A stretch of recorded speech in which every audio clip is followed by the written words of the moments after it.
Hi, I'm Jennifer Bassett from Thriving Grade 5. In this video, I want to talk about American Revolution camp followers, specifically female camp followers. When the Continental Army moved from place to place, they weren't moving by themselves. There were hundreds or even thousands of camp followers who trailed behind.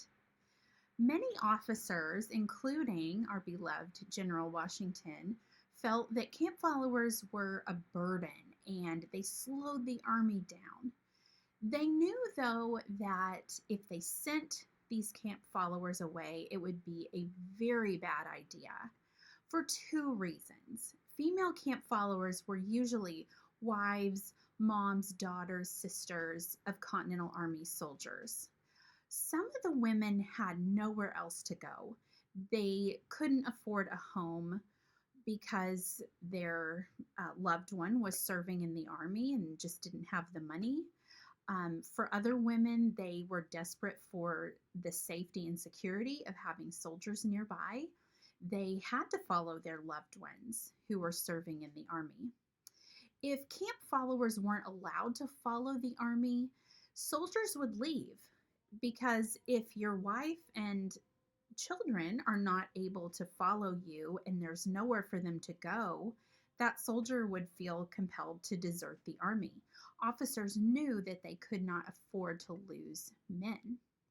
A second reason is that female camp followers were essential to army operations. These women worked hard and they sacrificed right next to the soldiers.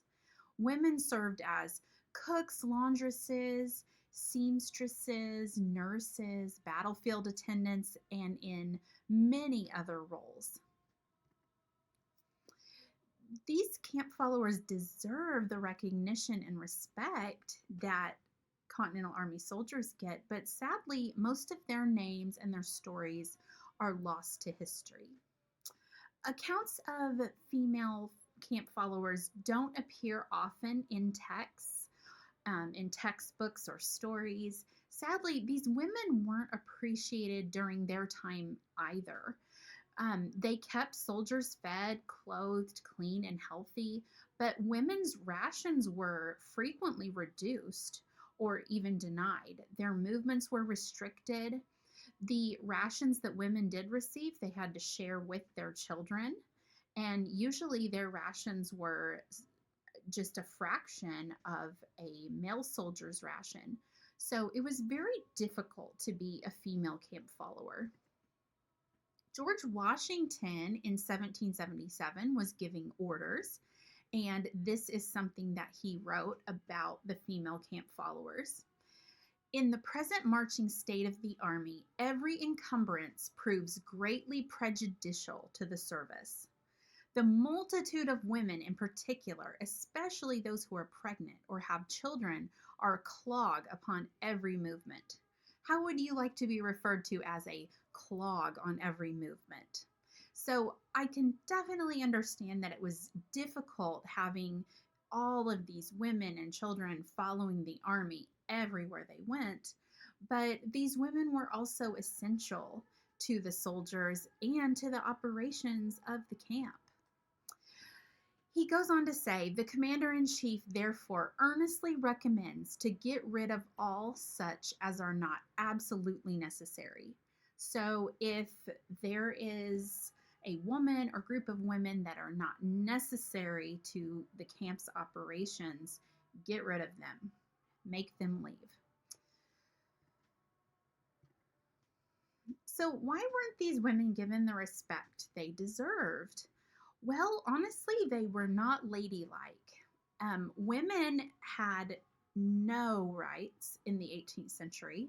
When they married, their husband received all of their property. Women could not do much through the courts. So women weren't able to follow the social norms of the day, like being feminine, keeping a home. They didn't have those means to be able to do that.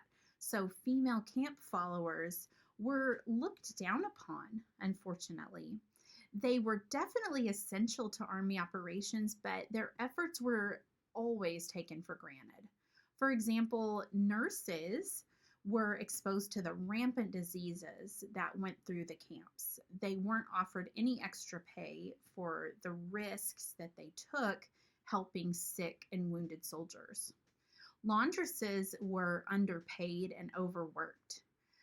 They often would have to pay for the soap and the materials that they used out of their own pockets, but the Army would limit what they could charge. So it was very difficult to be a laundress. I'm a little fascinated by laundresses because laundresses really did save lives because the water that they used, they would boil, and when they boiled that water, especially with some of these articles of clothing in it, they were killing lice and they were killing some of the diseases that were running through camps. So it was really an essential job to be a laundress. And in the 18th century, they just didn't realize how much these laundresses were helping to keep soldiers healthy.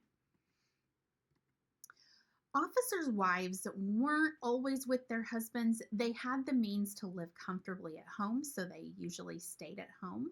But when officers' wives were in camp, they served a necessary social function. They would hold teas and dinners for the officers' families in these nice homes that they rented. So when the officers' wives were around, they definitely weren't considered camp followers. They didn't have to follow the Army from place to place. They would often just visit during off seasons.